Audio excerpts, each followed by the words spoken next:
sesuai dengan arahan Bapak Presiden terkait THR aparatur sipil negara pemerintah pusat, termasuk P3K, TNI Polri, serta pensiunan. Pemerintah telah menyiapkan anggaran sebesar 55 triliun rupiah, dibandingkan tahun lalu ini meningkat, tahun lalu 49 triliun, naik 10%. THR ASN tahun 2026 yang akan disalurkan kepada 2,4 juta ASN pusat TNI Polri dengan total 22,2 triliun. Kemudian 4,3 juta ASN daerah total 20,2 triliun. Kemudian 3,8 juta pensiunan totalnya 12,7 triliun. Nah, komponen yang dibayarkan 100% penuh meliputi gaji pokok, tunjangan keluarga, tunjangan pangan, tunjangan jabatan, kinerja sesuai dengan regulasi yang berlaku. Pemberian THR merupakan hal yang berbeda dengan pemberian gaji yang ke-13. Jadi saya garis bawahi bahwa THR ini tidak sama dengan gaji ke-13. Gaji ke-13 biasanya diberikan di bulan Juni. Nah, pencairan THR dimulai secara bertahap sejak 26 Februari yang lalu, minggu pertama, dan THR tersebut diberikan kepada PNS, CPNS, P3K, pejabat negara, prajurit TNI, anggota Polri, pensiunan PNS, pensiunan prajurit TNI Polri, hingga pensiunan pejabat negara. Sedangkan untuk gaji 13 ya seperti biasanya dibayarkan di bulan Juni. Untuk sektor swasta, kewajibannya wajib dibayar penuh, tidak boleh dicicil, dan paling lambat dibayarkan H-7 Lebaran. Jadi THR diberikan kepada pekerja dengan masa kerja minimal 1 tahun, dan kemudian juga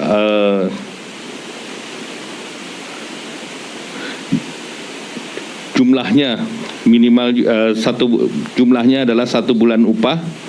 Sedangkan pekerja dengan masa kurang 1 tahun diberikan secara proporsional. Nah, ini tentu setiap perusahaan akan bervariasi.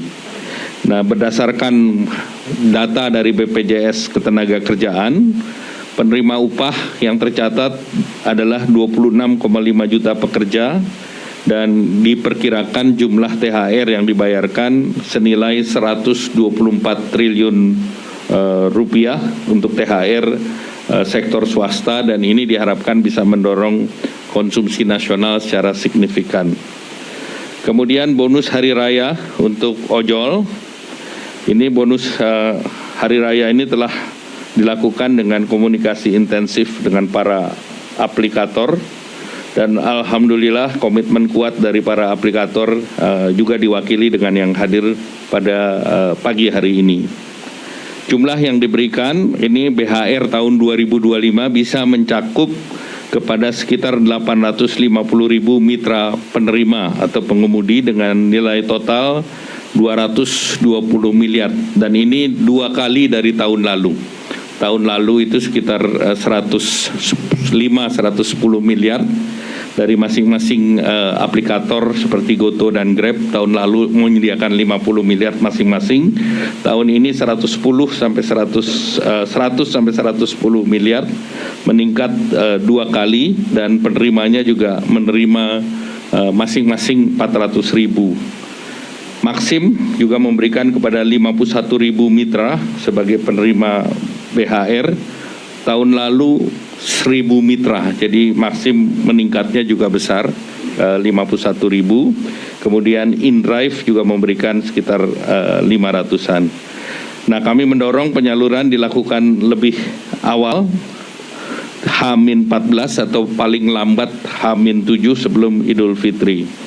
Terkait dengan perlindungan jaminan sosial bagi pengemudi, hingga saat ini mitra pengemudi mengikuti jaminan kecelakaan kerja JKK dan jaminan kematian atau JKM BPJS Ketenagakerjaan. Nah, selanjutnya kita telah juga memberikan bantuan untuk diskon transportasi khusus menjelang Lebaran nilai rupiahnya 911,16 miliar, baik dari APBN maupun non-APBN, dan bantuan yang diberikan pemerintah pada saat menjelang Lebaran nanti dalam bantuan pangan itu nilainya 14,9 triliun berupa 10 kg beras dan 2 liter minyak goreng untuk 35,04 juta keluarga. Dan pemerintah juga sudah mengumumkan work from anywhere tanggal 16, 17, 25, 26, dan 27 Maret. Selanjutnya kami persilahkan Pak Prof. Yasirli. Nomor M3HK04003/2026 tentang pelaksanaan pemberian tunjangan Hari Raya Keagamaan tahun 2026 bagi pekerja atau buruh di perusahaan. Surat edaran ini kami tujukan kepada para gubernur di seluruh Indonesia. Ada beberapa poin yang ingin saya tekankan dalam surat edaran ini. Yang pertama, bahwa pemberian THR mengacu kepada Peraturan Pemerintah Nomor 36 Tahun 2021 tentang pengupahan dan Peraturan Menteri Ketenagakerjaan Nomor 6 Tahun 2016 tentang tunjangan Hari Raya Keagamaan bagi pekerja buruh di perusahaan. Yang kedua, bahwa THR keagamaan diberikan kepada pekerja atau buruh yang telah mempunyai masa kerja 1 bulan secara terus-menerus atau lebih, dan pekerja atau buruh yang mempunyai hubungan kerja dengan pengusaha berdasarkan perjanjian kerja waktu tidak tertentu atau perjanjian kerja waktu tertentu. Seperti yang disampaikan oleh Pak Menko tadi, dalam surat edaran kami, kita meminta THR keagamaan wajib dibayarkan paling lambat 7 hari sebelum Hari Raya Keagamaan. Namun perusahaan kita agar dapat membayar lebih awal sebelum batas waktu tersebut. Dalam surat ini kami juga sudah merincikan tata cara perhitungan besaran dari THR. Kemudian kita menekankan bahwa THR keagamaan wajib dibayarkan oleh perusahaan secara penuh dan tidak boleh dicicil. Kemudian dalam rangka memastikan pelaksanaan pembayaran THR keagamaan tahun 2026, kami meminta para gubernur untuk melakukan langkah-langkah. 1. Mengupayakan agar perusahaan di wilayah masing-masing membayar THR keagamaan sesuai dengan ketentuan peraturan perundang-undangan. 2. Untuk mengantisipasi timbulnya keluhan dalam pelaksanaan pembayaran THR keagamaan, agar masing-masing wilayah provinsi dan kabupaten atau kota membentuk pos komando satuan tugas atau posko satgas ketenagakerjaan pelayanan konsultasi dan penegakan hukum THR keagamaan tahun 2026 yang nanti terintegrasi dengan posko THR kemnaker.go.id. Bapak dan Ibu yang saya hormati, saya juga ingin menyampaikan yang kedua, surat edaran Menteri Ketenagakerjaan nomor M4HK04003/2026 tentang pemberian bonus Hari Raya Keagamaan tahun 2026 bagi pengemudi dan kurir pada layanan angkutan berbasis aplikasi. Surat edaran ini ditujukan kepada para gubernur dan pimpinan perusahaan penyelenggara layanan angkutan berbasis aplikasi di seluruh Indonesia.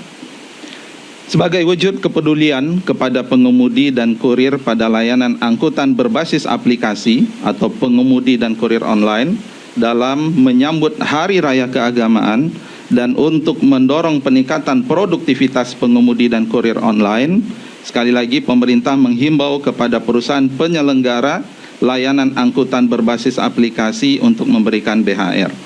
Beberapa hal yang kami tekankan dalam surat edaran ini. Yang pertama, BHR keagamaan diberikan oleh perusahaan aplikasi kepada pengemudi dan kurir online yang terdaftar secara resmi pada perusahaan aplikasi dalam jangka waktu 12 bulan terakhir. 2. BHR keagamaan diberikan dalam bentuk uang tunai paling sedikit 25% dari rata-rata pendapatan bersih selama 12 bulan terakhir. 3. Perusahaan aplikasi agar transparan dalam perhitungan besaran BHR keagamaan kepada pengemudi dan kurir online. BHR keagamaan diberikan paling lambat 7 hari, tapi kami menghimbau untuk bisa dibayarkan lebih cepat dari batas waktu itu. Dan pemberian BHR keagamaan tidak menghilangkan dukungan kesejahteraan bagi pengemudi dan kurir online sesuai dengan ketentuan peraturan perundangan yang telah diberikan oleh perusahaan aplikasi. Kita juga menghimbau kepada para gubernur, satu, untuk menghimbau perusahaan aplikasi di wilayah masing-masing untuk memberikan BHR keagamaan, dan menginstruksikan kepada kepala dinas yang menyelenggarakan urusan pemerintahan di bidang ketenagakerjaan untuk mengupayakan dan memantau pelaksanaan surat edaran ini. Kami mengucapkan terima kasih atas dukungan dari semua pihak, dari Pak Menko, Pak Menhub, Pak Menteri Investasi, dan Pak Seskap, dan tentu arahan dari Bapak Presiden. Terima kasih. Assalamualaikum warahmatullahi wabarakatuh.